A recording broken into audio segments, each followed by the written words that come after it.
Good evening, Gills fans. Welcome back to the latest episode of Gills in the Blood TV. It's Sunday evening, which of course means it's match day review showtime. There's plenty to talk about as Gills went down controversially by a single goal to nil at Blundell Park, thanks to Charles Vernon's second half penalty. Before then, we'd seen Ramo Hutton sent off, apparently for the denial of a goal scoring opportunity. We also had Johnny Williams dismissed in the second half for 2 quick yellow cards, but there was plenty of other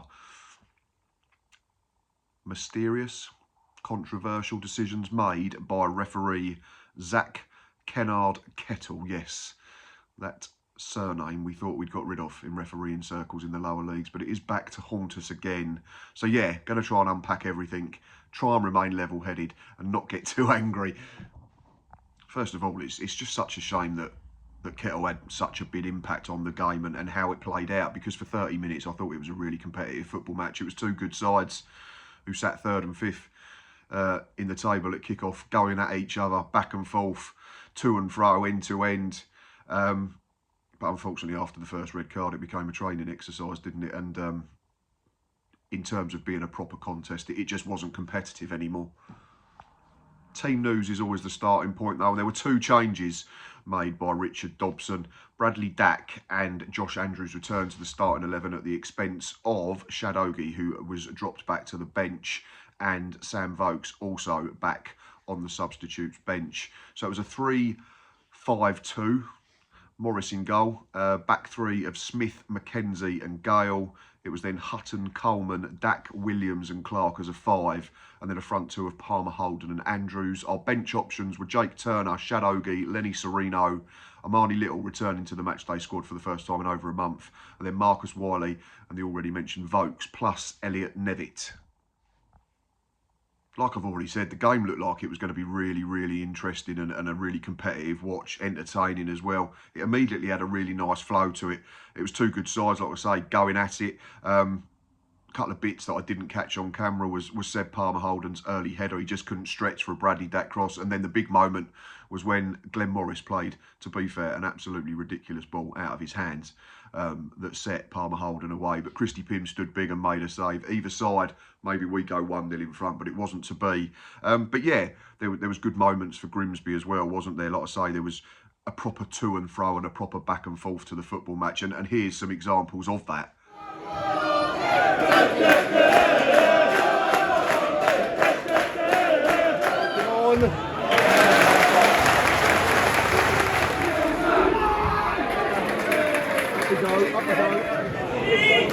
First contact, no.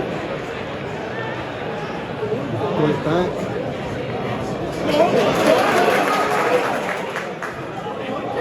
Hang on. Handball! There's a hand there.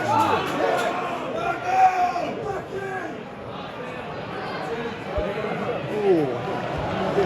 There's the back post.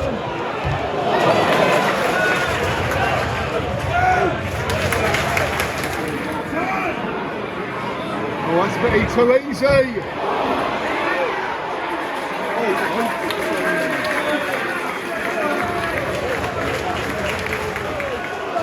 Keep going.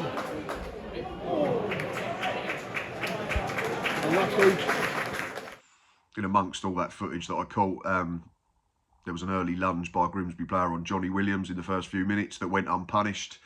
Kettle deemed it not worthy of even a foul when I thought it was a clear yellow, and would like to see it again. But at the time you think, okay, it's early doors, we see it happen all the time. Referees don't like to dish out cards early in games. And then comes the second flashpoint on 27 minutes. Jay's Cabia and Sam Gale are having a brilliant battle, to be fair. It was great to watch. You've got a young centre forward stepping up from National League South. You've got an emerging centre-back talent on the other side, giving it as well. But Jay's Cabia kicks Sam Gale off the ball, like just walks up behind him and boots him. Sam Gale, maybe if he makes more a meal of it, might got Cabia sent off, but it's a red card offence. By the letter of the law, it's a red card offence. Kettle deems it only to be a yellow card. And of course, Cabia then, ironically, goes as a big impact on the football match later on.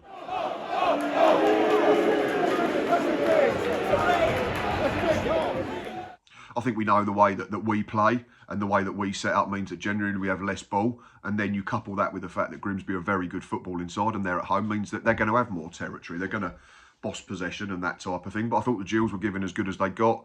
We were still trying to press high and pin them in whenever we could and stop them playing out from the back. And yeah, it was still a really entertaining game at this point. That was short. Oh, hey, that's a foul. No? We got a wide swing at it. Just watch the back end of one of them clips though, where the ball breaks and Sam Gale and their lad Justin, is it Amaluza, the right winger, run towards the touchline. You can see the linesman flags, it's hard ball. Sam Gale says, wants to get it off it, of the Grimsby man, holds on to it, blatantly holds on to it. Now, as far as I'm aware, doing that or kicking the ball away and delaying a restart is an automatic yellow card. It's mandatory. It's not an opinion-based decision. It's the rules. He gets away with it. Okay, fair enough. We then have a Bradley Dack free kick that's played into a dangerous area. I think Hartley Rogers has to head it behind for a corner. And at this point, you're fairly encouraged as a Gills fan. You're going to a team that's around you in the table, and you're being competitive at worst, and you're causing them a few problems at best.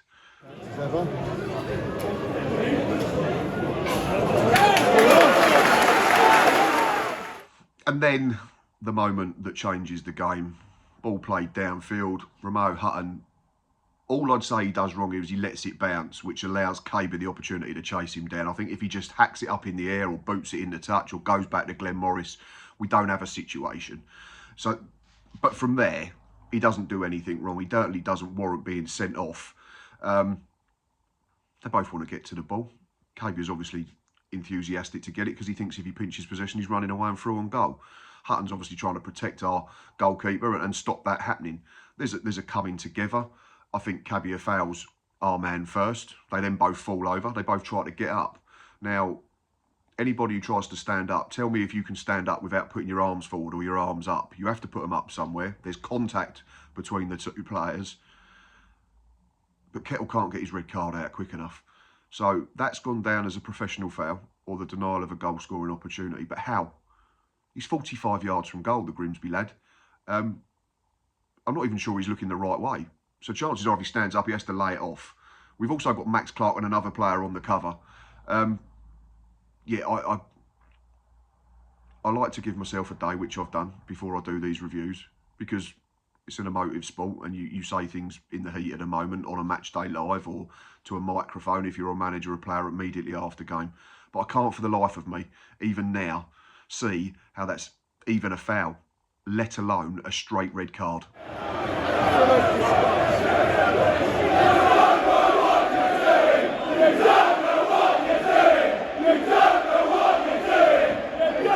But it was. So now what we had to do was change the shape, move people around and make sure that we're compact and robust and we can get to half time. And yeah, Grimsby suddenly had a lot more of the football. They were able to push us back a bit more, which is nature. That's going to happen in a football match like that. So yeah, here's a few clips of that.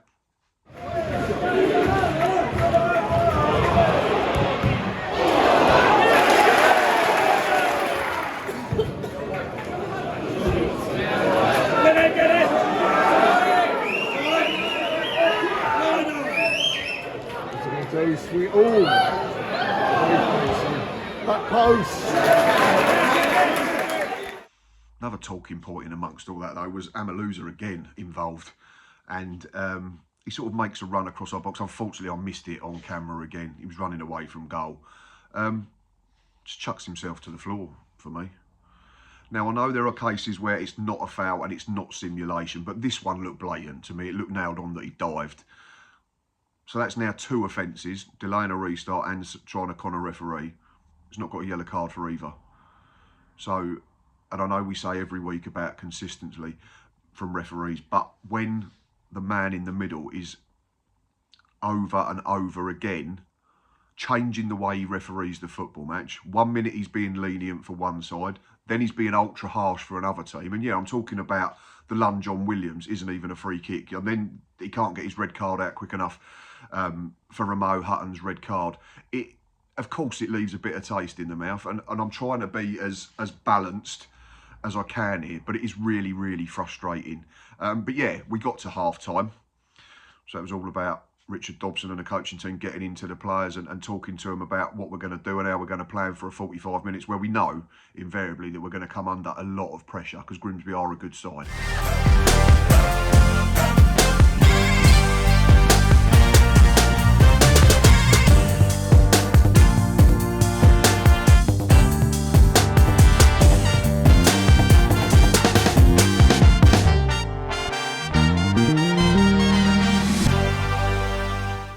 And they flew out the block second half, didn't they? They had a goal chalked off. First off, it's a really good header from Vernham, I think, at the far post. He's miles outside that far post, but he gets it up and across. Second point, it's a great save initially from Glenn Morris. And then, to be fair, I'm not sure why it's been chalked off. Is it offside? Is it a foul? Because it looks like we've got a player on the line. But then I'm not sure what Glenn Morris's positioning is. So if he's in front of the last Grimsby man, then it could be chalked off.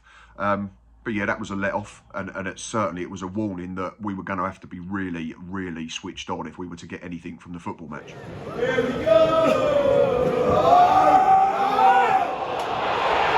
Oh, see. It's a deep one. Well on, Josh. Well, John's just seen it on there.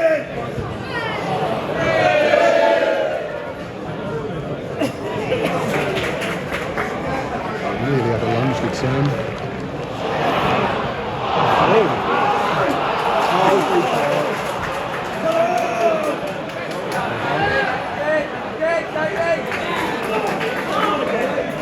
Just need to keep it up this way a little bit. Need to get it first. This is like the other one.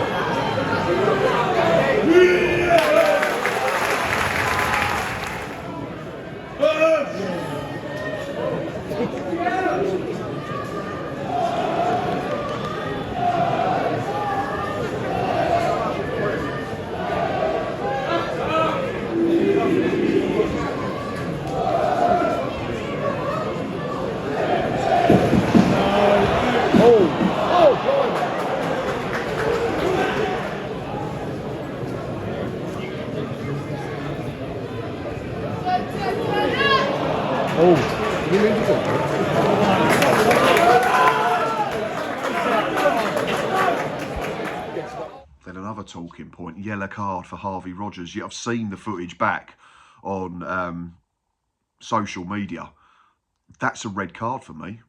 I mean, maybe I'm getting lost in the game and the fact that I'm frustrated, but he looks to go over the top of the ball. He crashes into Ethan Coleman around shin high or higher. An orange, maybe. But again, it comes back to that consistency where you're deeming tackles that are potentially dangerous to either be not free kicks at all or yellow cards, and yet are coming together essentially on the halfway line, you've deemed to be a red card offence. It made absolutely no sense to me, and it still makes no sense to me at all now.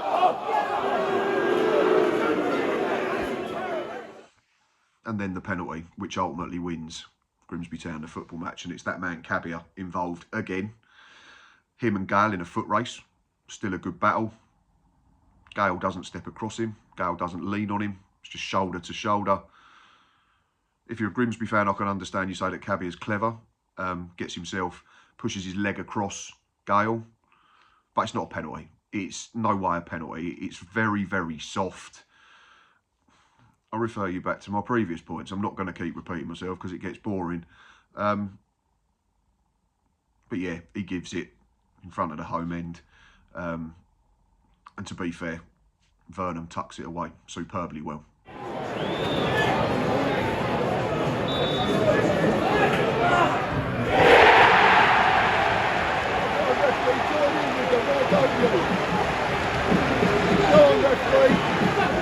Frustrating for us because we had two substitutes ready to come on and try and change the football match in a positive manner despite being a man light. But when Josh Andrews and Seb Palmer-Holden are then replaced by Elliot Nevitt and Sam Vokes, of course we're 1-0 down, so we're going to have to be more open, we're going to have to take more risks, and with that comes a byproduct that you're going to be more open defensively and you might create the odd chance, but you might give up more opportunities going the other way, unfortunately. And then shortly afterwards, we're down to 9 men, and it's pretty much game over as a contest. Yeah, tough to take.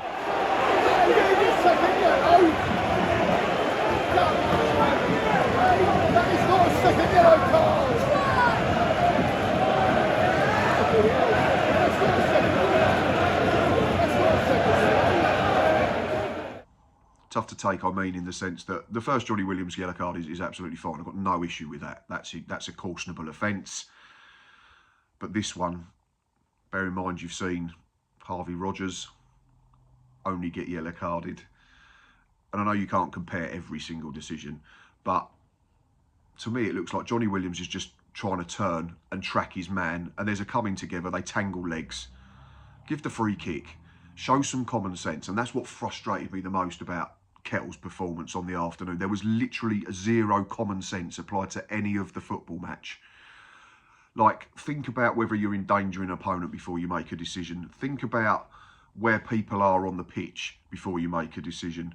Just think about the human element before you quickly go to your pocket and just brandish card after card after card.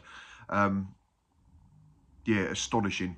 I can see why that one's been given. You're on a yellow card. It looks like he's tripped him. But again, it's a snowball effect like anything, isn't it? And when you feel like you're being hard done by, that sticks in the throat as well, unfortunately. So what do you do at this point? You're playing 9v11, 9v12, potentially. Say it quietly. I'm not affiliated to a football club or employed by a football club, so I can say what I like, luckily. But yeah, Bradley Dack came off. The returning Armani Little came on. But what you're supposed to do is just damage limitation at this point, isn't it? We see what they did to Cheltenham a few weeks ago playing against 9 men. They bashed them 7-1. So you don't want that to happen and kill morale. It's all Grimsby at this point, and it's going to be, isn't it? All we can do is play for set plays, free kicks, corners, long throws. But how? You can't get the ball. You can't get up the football pitch. So what you're doing is just hanging on and trying to remain in a shape. I think it was 4-3-1 at this point. So it was Gale, Smith, McKenzie, Clark, and then I think it was Coleman, Little and Nevitt in front, and then Vokes as like a lone striker. You're so limited, aren't you? Yeah, and here's a few clips of what was becoming almost like an Alamo situation in favour of the home side.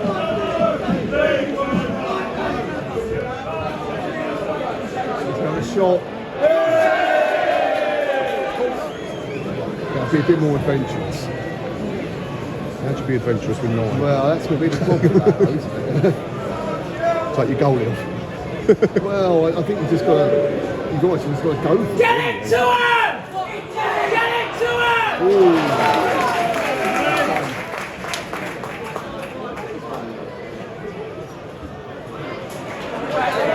That's a foul!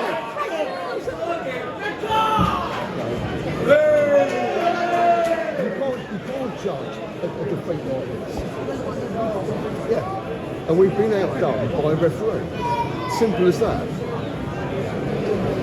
Yeah, yes, Palmer Holding should have scored early, but have we done anything else really wrong? We're going to make another change. Max Clark, who may have picked up a knock, was replaced by Lenny Sereno. So straight swap. Yeah, you feel for Sereno coming on as well. What's he supposed to do in that type of situation? What were any of the substitutes meant to do in that type of situation? There's a chance for Danny Rose, who's come on for the home side. Yeah, I'm putting it in just to try and cheer myself up. Manages to get underneath it so badly that it cleared the home end. May have ended up in the sea.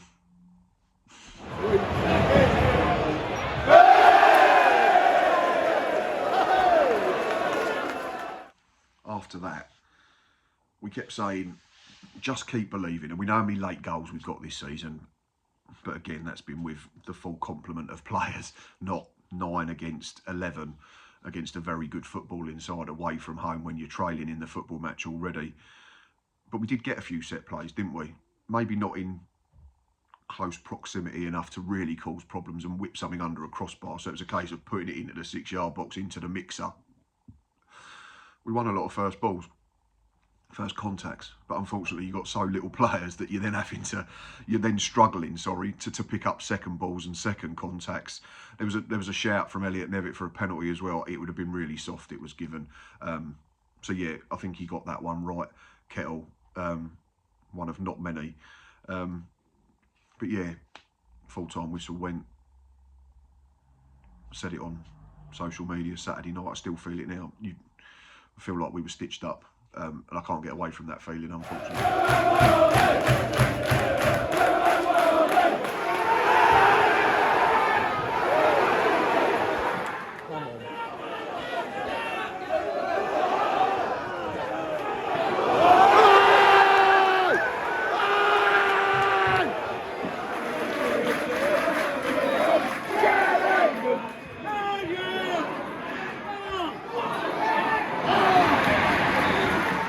Negatives and positives again. Obviously, the impact of the 2 red cards is that we have no Ramo Hutton next week unless we appeal successfully. We have no Johnny Williams next week because you can't appeal yellow card reds. No Sam Gale because he picked up his 5th caution during the afternoon.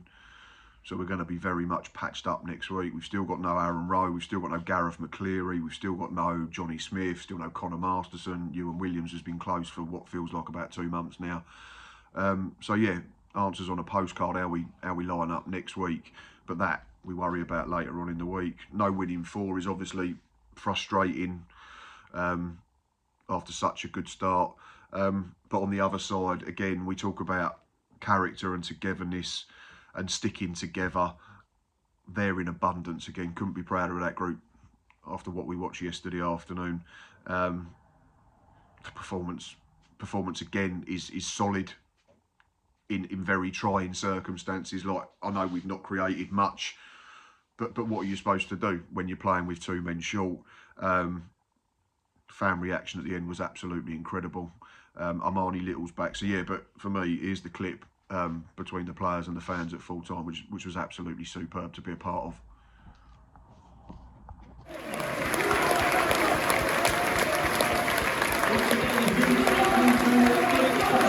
I'm chilling until I die. I know I am, I'm sure I am. I'm chilling until I die. Chilling until I die. I'm chilling until I die. I know I am, I'm sure I am. I'm chilling until I die.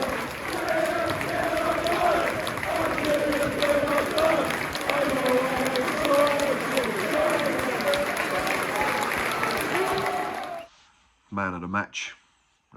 If you're a Grimsby fan, there's one obvious candidate. I'm joking. Don't start shouting at me.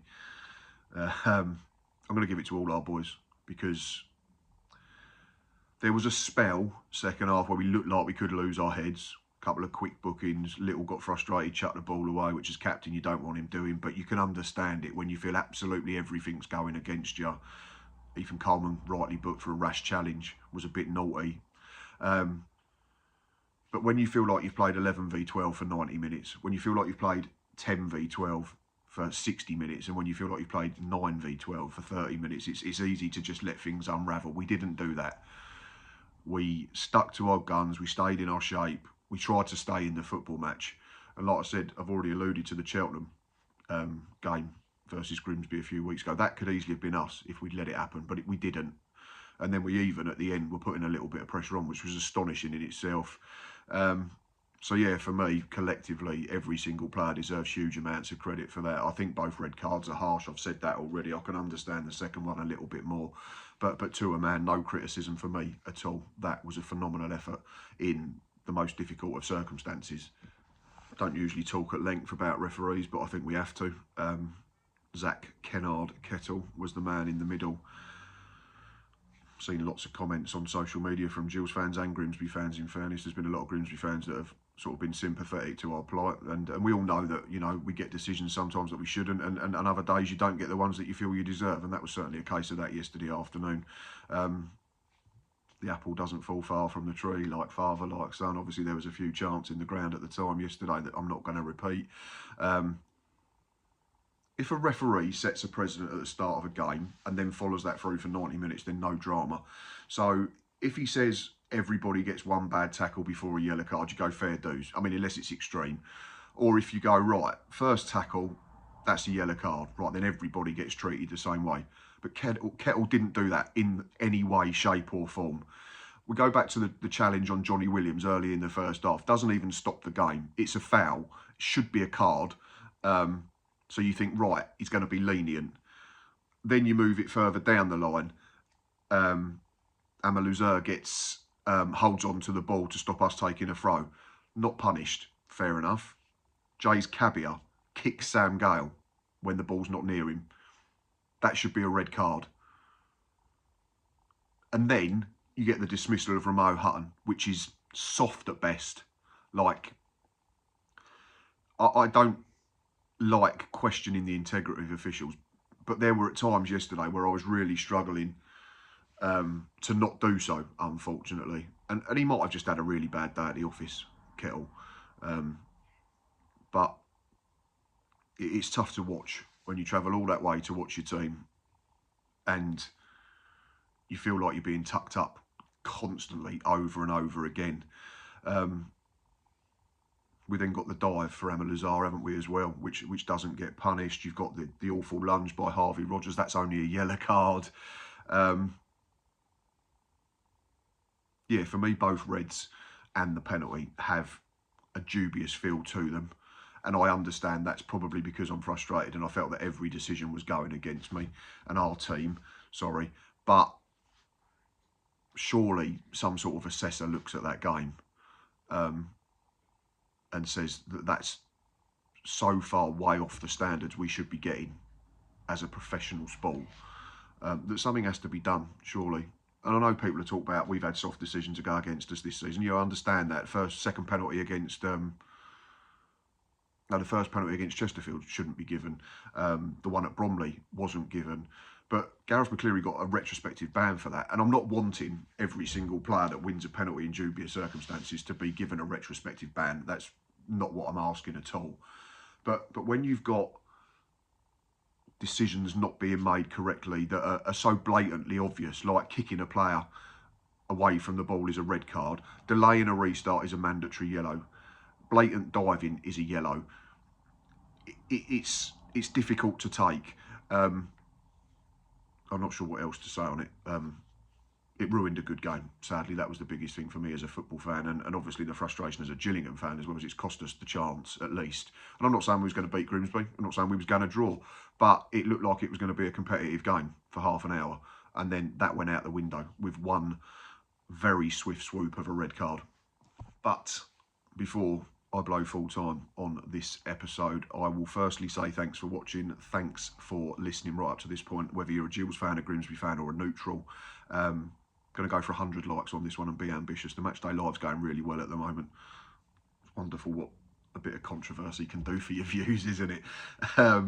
It is frustrating because we've sat here and watched. I've had to put out 4 Matchday Lives of us not winning.